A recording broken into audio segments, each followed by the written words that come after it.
So a lot of content creators are talking about 9 to 5s are the horrible and most hated job ever, a 9 to 5. We have to do this thing, this mundane thing, day in and day out of clocking in, having people give us orders, and they don't like it. Let's watch this video from this creator I saw on TikTok.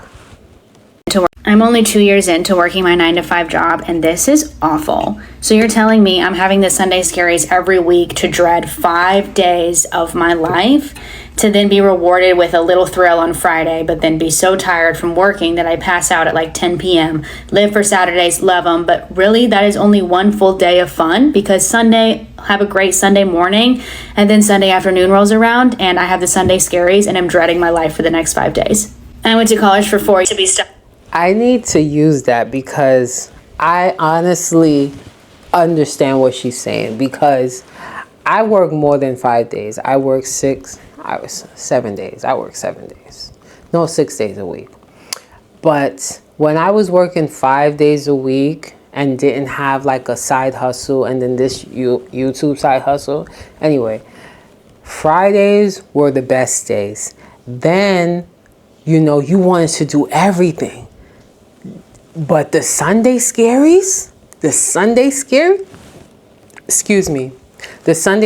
hit different, because when you wake up in the morning, you're like, damn, you gotta go back to work. We all experience it. But I don't know if I'm a Gen X and I'm conditioned to having to deal with going to work every day, but I'm okay with it because I'm getting a paycheck that's for me to afford my lifestyle and to pay my bills. Let's watch the rest of this. Years to be stuck in this cycle. What? No, 2 years is enough. So I'm on TikTok and I'll be promoting products and posting my way out of this god-awful cycle. I cannot settle for a life of dread, especially if they want us to retire at 70 now. No, I'm going to be using the internet because I see people making a fuck ton of money on here, and you can be making a fuck ton of money by creating digital products, selling those, and then promoting products that you didn't even make. So yeah, that's my plan. That's what I'm going to be doing to get me out of this god-awful cycle, because I cannot take another second of it. Happy Sunday though. So there's a lot of people that don't want to do 9 to 5s. And I'm like, there's a lot of content creators that want to do other stuff than a 9 to 5. And I get it. I get it. You don't want to have to go and have someone tell you what to do, how to do it. You ask for a day off. You can't even get that day off. You only look forward to a 2-week vacation, and then you come back to the same BS that you left. And your boss is an asshole. He don't care about you.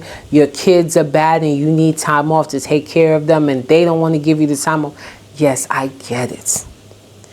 But we all have to do what we have to do to make income. Everybody is creative enough to be a full-time content creator where the income is lucrative, that they don't have to do anything else but be a content creator. Not all of us have that in us. So we are gonna have those 9 to 5s. Like there's certain people that's gonna have to work in restaurants.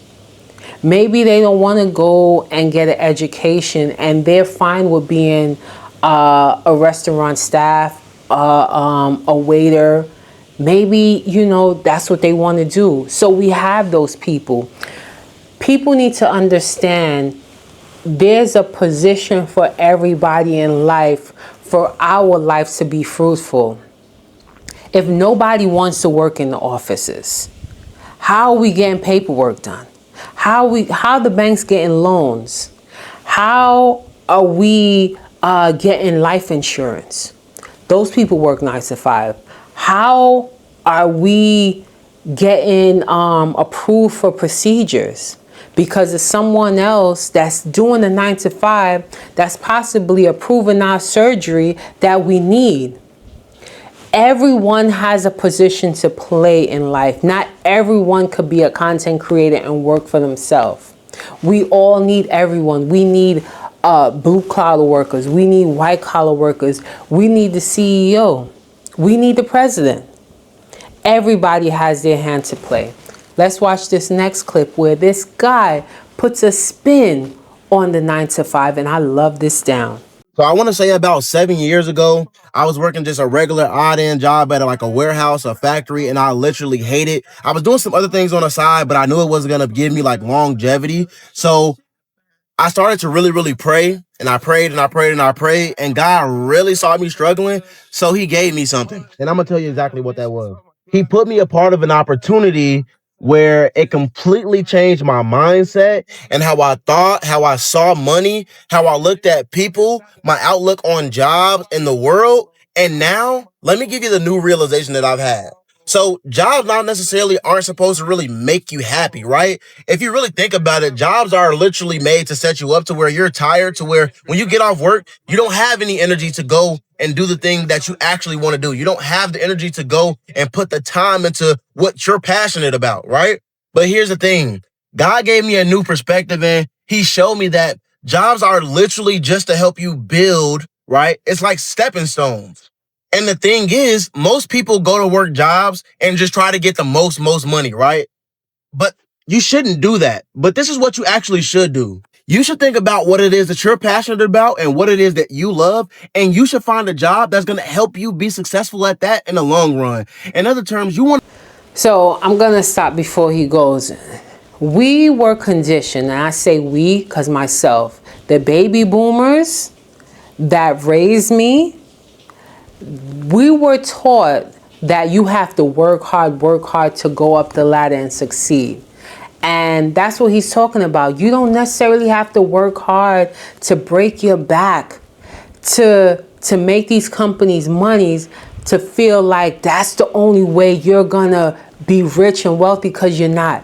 You're gonna be tired, you're gonna be frustrated, and you're gonna grow old, and you're not gonna have any money at the end of it.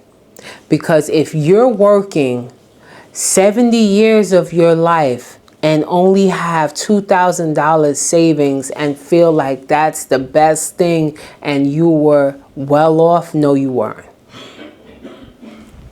Let's watch the rest. Find a job that helps you build the skill sets that are going to help you be successful in what it is that you want to do in your life.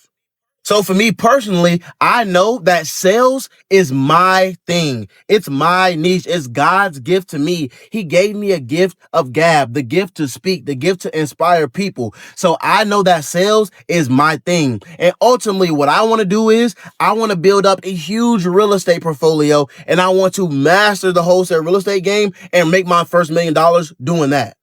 But in order for me to do that, I'm going to have people skills, I'm going to have sales skills, and I'm going to need to be able to overcome objections and things of that nature. So what I do now is I only work jobs that are going to allow me to continue to work on those skill sets. I don't really work for jobs and look for jobs that pay me the most money. I look for jobs that are going to allow me to build up and practice my skill sets of dealing with people and customer service and also sales.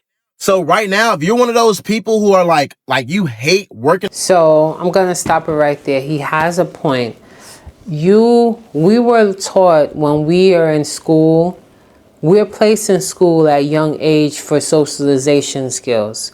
Have you ever noticed a child that was homeschooled, they lack social skills in their adulthood because they didn't understand sharing, they didn't understand communicating with other people, they didn't understand building a connection with others.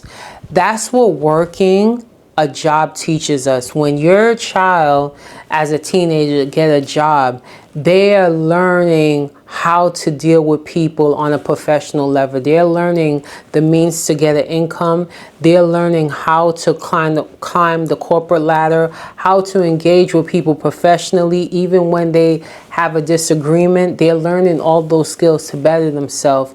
And we need to remember that's what we should take away from the job. Now, I'm a manager, and when I see an employee they have certain skills within their permission. I try to use and tap into the skills that they have so they can excel. And I think that's the best thing I can do for them as a manager. Like I recently got a resignation from one of my staff, and they were going to a medical program to better themselves. I was hurt that the person left so short. However, I couldn't be mad because they were improving themselves. They were leaving to level up. And you have to see that, and it was a brother too. Black man elevating himself, a young black brother. Yes, I told him, go ahead. I'm sad to see you go, but I'm happy for what you're gonna do, and you're gonna achieve the highest in everything. And this is what we want. This is what we strive for. So no, that person that's at the McDonald's counter, that young person, they're just there for a time, for a reason, for a season, because they're going to level up and move up in the world. That's why I said every position have their players. Not everyone can be a CEO. You're as good as what you can do. That's all I have for you today. Let me know what you think about this content, and I'll see you in the next video.